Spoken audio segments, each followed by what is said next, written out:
Bienvenue sur mon plan cash, la chaîne où je partage mon parcours d'investisseur en immobilier, dans le business en ligne et en bourse avec ses hauts et ses bas et surtout les leçons que j'en tire.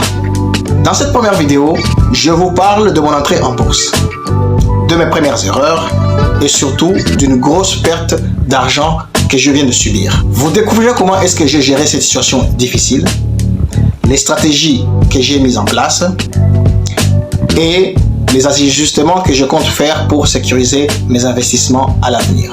L'objectif de cette chaîne est de vous inspirer à prendre vos propres décisions financières en toute connaissance de cause, tout en vous inspirant de mes erreurs.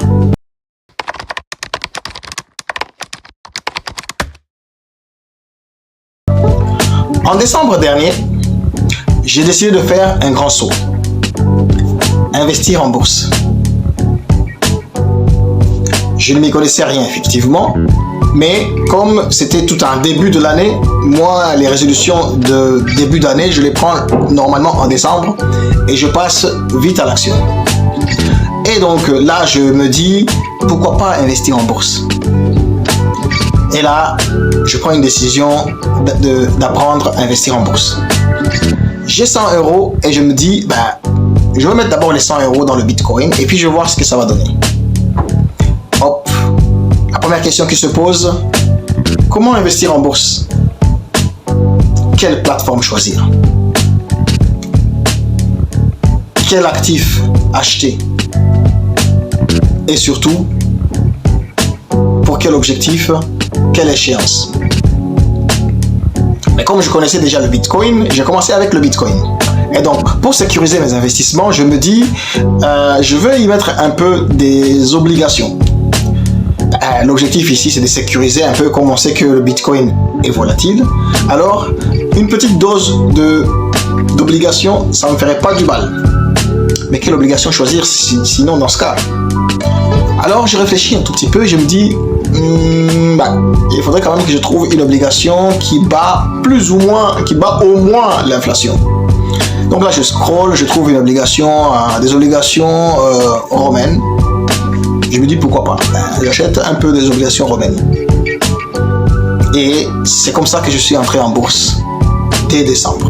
Et donc, avant de finir, je me dis, là j'ai de la crypto, j'ai des obligations, il me faut quand même quelques actions. Je regarde un peu quelques courbes et puis je vois une action qui s'appelle Experian ou un truc comme ça. Je vais vérifier. Et je regarde sa courbe, je la trouve plus ou moins belle. Elle me plaît, celle-là. Je l'achète dans le basket. Au mois de janvier, c'est l'euphorie. Les courbes montent. Elles montent. Et je vois qu'il y a un peu d'intérêt. Je me dis, si j'avais mis un peu plus que cet argent, j'aurais pu avoir plus que ce que j'ai comme intérêt. Du coup, je me dis, pourquoi pas? Alors là, je connais pas un peu la stratégie. Je me dis, je veux partir sur le all-in. Je vais prendre tout l'argent que j'ai dans mon livret A, je vais mettre là-dessus. Mais là, je suis un peu prudent. Je dis, ok, je vais mettre 30 000 €. Heureusement d'ailleurs, avec les 30 000 €, pour le retirer de mon compte courant, de mon livret A, il faut le mettre dans le compte courant. Et puis du compte courant, le remettre un peu sur la plateforme. Ça prend un peu de temps. Et là, je prends petit à petit 3 000 à 4 000 €, j'investis. Et là, je commence à choisir quelques actions. Je craque sur du Nvidia. Et puis, je me dis, on a parlé un peu de Tesla, je prends du Tesla. Encore une fois, je me dis, pourquoi pas du McDo, je prends du McDo. Et puis, qu'est-ce que j'ai pris d'autre? Et voilà, on a parlé, je me dis, écoute, je veux pas rester quand même, il faut diversifier, il faut pas rester que aux États-Unis. Je veux aller quand même en Chine, ça me plaît. Du coup, je me dis, ça fait quand même un temps où on parle quand même de Xiaomi. Du coup, je mets ça. Et puis je me dis, pour balancer un peu Tesla, parce que je voyais que Tesla quand même, ça tanguait un peu. Pour balancer, je mets du BYD. Et c'est comme ça que je commence à avoir une grosse liste. Et puis petit à petit, je renforce un peu toutes ces actions au fil de l'eau, jusqu'à arriver à la première vague de tarifs Trump contre le Mexique et le Canada.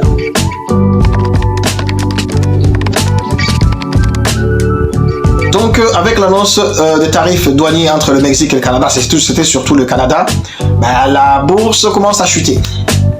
Et avec la chute de la bourse, il y a un petit sursaut sur moi. Je perds mes 500 premiers euros. Je dois vous dire que c'était vraiment dur. Quand j'ai perdu mes 500 euros, je me suis dit, ouh là là, dans quoi je me suis fourré? Et là, je me dis, ben, je me rappelle quand même qu'il y a des notions où on dit, ben, dans la bourse, il faut pas paniquer, il faut y aller. Et quand ça baisse comme ça, c'est le moment d'acheter. Je me dis, ben ouais, pourquoi pas? Je continue d'acheter. Alors, je fonce.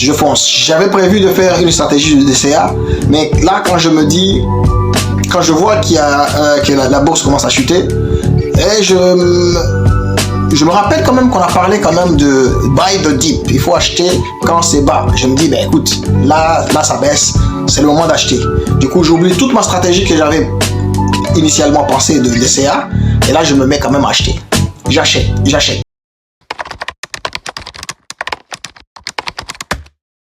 Ce qui devait arriver arriva avec le moment le plus dur. Maintenant, ce n'est plus les États-Unis ou, si vous voulez, ce n'est plus Trump contre le Canada, ça c'est Trump contre tout le monde. Et là, la chute, elle est vertigineuse. La bourse plonge. Je me dis, waouh! Mais le souci, c'est que j'avais quand même investi quasiment toutes mes économies. Et là, je me dis, bon, ok, ben, je vais prendre encore 20 000 euros. Je prends 20 000 euros. Je réinvestis, je me dis, là, c'est le plus bas. On ne peut pas aller plus bas que ça. Je mets tout mon argent là-dedans. Et ça n'arrête pas. Ça n'arrête pas. Ça plonge. Mais malheureusement, j'ai plus rien à mettre dessus.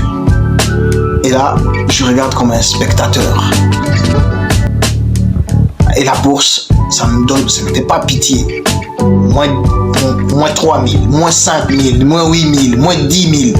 Je suis allé jusqu'à moins 18 000. Je me dis, voilà maintenant qu'on dit que investir comporte des risques. Franchement, je panique. Qu'est-ce que je dois faire?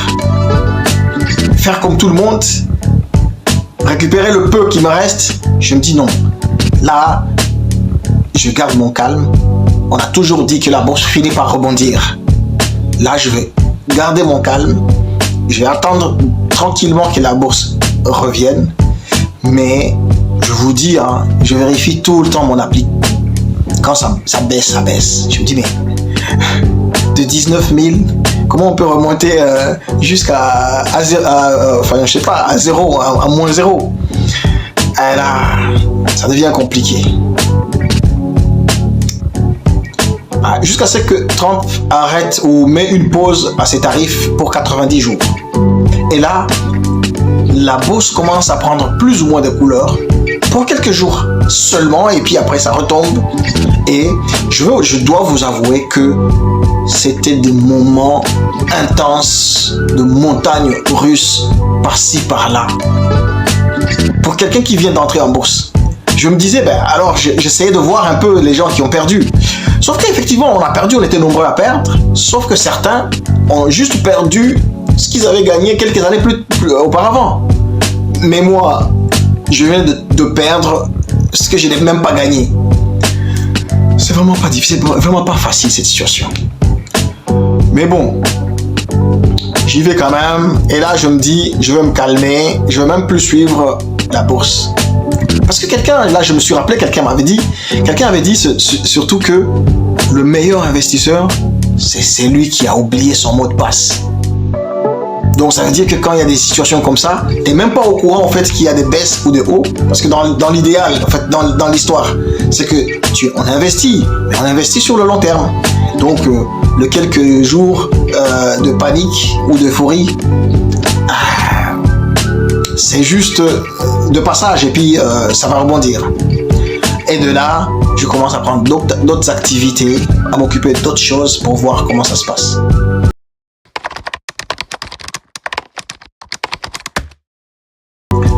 Bon, maintenant, quelles sont les stratégies que je vais mettre en place pour l'avenir? avec l'expérience que je viens de vivre, je suis toujours dans le négatif. Au moment où je vous parle, je suis à moins 13%.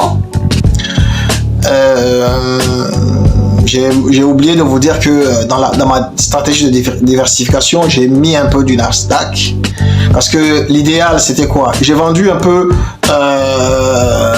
toutes les petites actions là. Et puis me concentrer beaucoup sur le S&P 500, le Nasdaq. Et puis j'ai gardé un peu les deux actions chinoises et le Bitcoin. Donc l'idéal maintenant, c'est de me concentrer sur, parce que tous les mois j'avais prévu de faire du DCA. Donc là je compte maintenant faire du DCA sur ces ETF et ces actions. Et puis ne pas flancher, qui est baisse ou hausse. J'attendrai toujours le moment qu'il faut pour acheter. Ne pas suivre et être dans l'euphorie. C'est ça. Donc, pour sécuriser mes investissements à l'avenir, c'est ça que je compte faire. Aussi, j'ai gardé mes investissements. J'ai gardé la seule ligne sur les obligations parce que ça mange pas de pain. Ça monte un peu, mais au moins je suis sûr que on va jamais perdre. Bon là, j'ai pas mis beaucoup. Hein. Bon, à l'avenir, je vais vous parler un peu des pourcentages. Je vais vous parler de toute ma stratégie, ce que je compte faire, et puis je vais vous partager les chiffres aussi.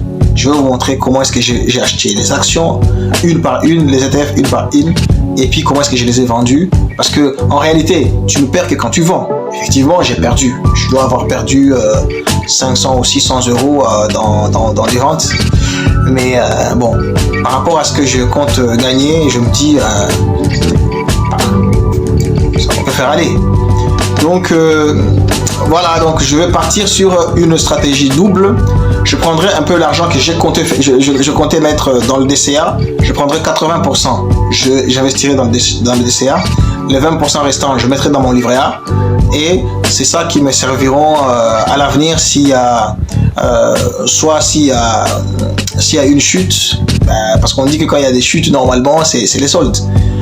Quand il y aura des soldes, j'utiliserai les 20% que j'aurai accumulés au fil de l'eau dans les investissements. Mais sinon, je dois me tenir. Quand on a un plan, on reste focus, on suit son plan. Voilà, donc c'est surtout ça que je peux donner comme conseil. On a un plan, on reste focus, on suit son plan. Voilà, messieurs, dames, merci beaucoup de m'avoir suivi. N'oubliez pas de liker cette vidéo, de la partager et surtout de vous abonner pour être notifié si jamais je sors une nouvelle vidéo.